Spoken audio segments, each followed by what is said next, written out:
हे राधे मित्रों, स्वागत है आपका अपने चैनल राधे कथा सागर में। मित्रों, आज हम जानेंगे हनुमान जी की माँ से ऐसी क्या भूल हो गई जिससे वे अप्सरा से वानरी बन गई। तो आइए चलते हैं कथा की ओर। एक बार देवराज इंद्र की सभा स्वर्ग में लगी हुई थी। इसमें दुर्वासा ऋषि भी भाग ले रहे थे। जिस समय सभा में विचार विमर्श चल रहा था, उसी समय सभा के मध्य ही एक पुष्पिक स्थली नामक इंद्रलोक की अप्सरा बार बार इधर से उधर जा रही थी।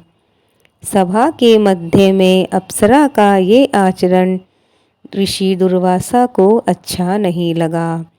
दुर्वासा ऋषि अपने क्रोध के लिए प्रसिद्ध हैं।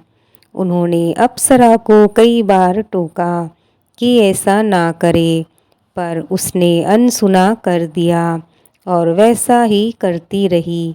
तो दुर्वासा ऋषि ने कहा, तुझे देव सभा की मर्यादा का ज्ञान नहीं है। तू कैसी देव अप्सरा है जो वानरियों की तरह बार बार आ जाकर सभा में व्याधा डाल रही है। जा, अपनी इस आदत के कारण तू वानरी बन जा। दुर्वासा ऋषि का श्राप सुनकर अप्सरा सन्न रह गई। अपने आचरण का यह परिणाम वह सोच भी नहीं सकती थी, पर अब क्या हो सकता था, भूल हो चुकी थी। उसके कारण वह श्रापग्रस्त भी हो गई। उसने हाथ जोड़कर अनुनय विनय कर कहा, ऋषिवर, अपनी मूर्खता के कारण यह भूल मैंने अनजाने में कर दी और आपकी वर्जना पर भी ध्यान नहीं दिया। सभा में विधा डालने का मेरा कोई उद्देश्य नहीं था। कृपया बताइए, अब आपके इस श्राप से मेरा उद्धार कैसे होगा। अप्सरा की विनती सुनकर दुर्वासा ऋषि पसीज गए। बोले, अपनी इस चंचलता के कारण अगले जन्म में तू वानर जाति के राजा विरच की कन्या के रूप में जन्म लेगी। तू देव सभा की अप्सरा है, अतः तेरे गर्भ से एक महान बलशाली यशस्वी तथा प्रभु भक्त बालक का जन्म होगा। पुंजिक अप्सरा को संतोष हुआ। पूर्व जन्म में वानर राज विरच की कन्या के रूप में उसका जन्म हुआ। उसका नाम अंजना रखा गया। विवाह योग्य होने पर इसका विवाह वानर राज केसरी से हुआ। अंजना केसरी के साथ सुखपूर्वक प्रभास तीर्थ में रहने लगी। इस क्षेत्र में बहुत शांति थी तथा बहुत से ऋषि आश्रम बनाकर यज्ञ आदि करते रहते थे। एक बार ऐसा हुआ कि वन में विचरने वाला शंखबल नामक जंगली हाथी प्रमत्त हो उठा तथा वन में उत्पात करने लगा। उसने कई आश्रमों को रौंद डाला, यज्ञ वेदियाँ नष्ट कर दी। उसके भय से भागते हुए अनेक तेजस्वी बालक आहत हो गए और कई आश्रम उजड़ गए। कई ऋषि भय के कारण आश्रम छोड़कर चले गए। केसरी को जब शंखबल नामक हाथी के इस उत्पात का पता लगा तो वह आश्रम तथा आश्रम वासियों की रक्षा के लिए तत्काल वहां आए और शंखबल को बड़ी कुशलता से घेर कर उसके दोनों दांतों को पकड़कर उखाड़ दिया। पीड़ा से चिड़चिड़ाता हुआ वह हाथी वहीं धराशायी हो गया और वह मर गया।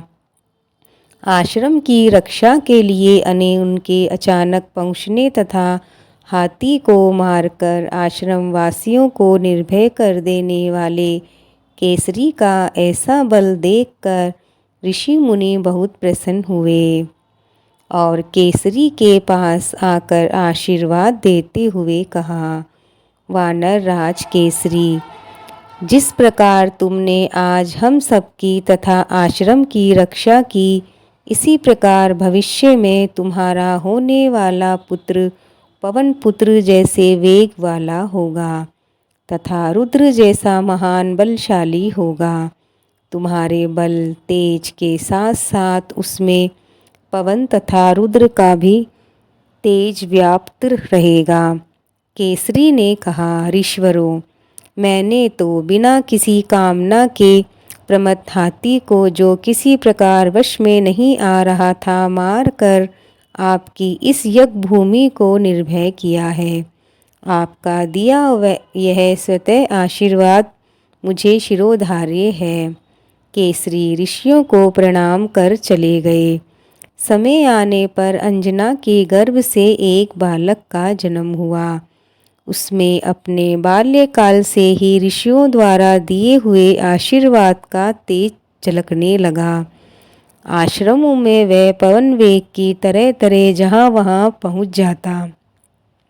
आश्रमों में विघ्न डालने वाले वन्य जीवों तथा दुष्ट व्यक्तियों को अपने अपार बल से धकेल देता। अपने इस पराक्रम से वह मद्दत हो जाता तथा अपने साथियों के साथ वह आश्रमों में कीड़ा करने लगता।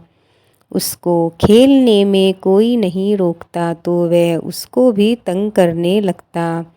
बालक तो था ही, उसके बाल कौतुक से जब ऋषियों को असुविधा होने लगी तब उनके पूजा पाठ और यज्ञ में व्यवधान आने लगा तो उन्होंने उसके स्वभाव में शांति लाने के लिए आशीर्वाद जैसा श्राप दिया कि तुम अपने बल को हमेशा भूले रहोगे। जब कोई तुम्हें आवश्यक होने पर तुम्हारे बल को याद दिलाएगा तब फिर तुम्हें अपार बल जागृत हो जाएगा। इससे वह बालक शांत स्वभाव का हो गया। केसरी नंदन ये बालक आगे चलकर हनुमान नाम से प्रसिद्ध हुआ। सीता जी की खोज के लिए जब कोई समुद्र पार करने का साहस नहीं कर रहा था और हनुमान जी भी चुप बैठे थे तो जाम्बवंत ने हनुमान जी को उनके बल की याद दिलाई। तब उन्होंने समुद्र पार कर सीता जी की खोज करी। मित्रों, ये कथा यहीं पूर्ण होती है। भगवान श्री राम की कृपा आप सब पर बनी रहे। मिलते हैं आगे और एक नई कथा के साथ। तब तक के लिए जय श्री कृष्णा, जय श्री राधे।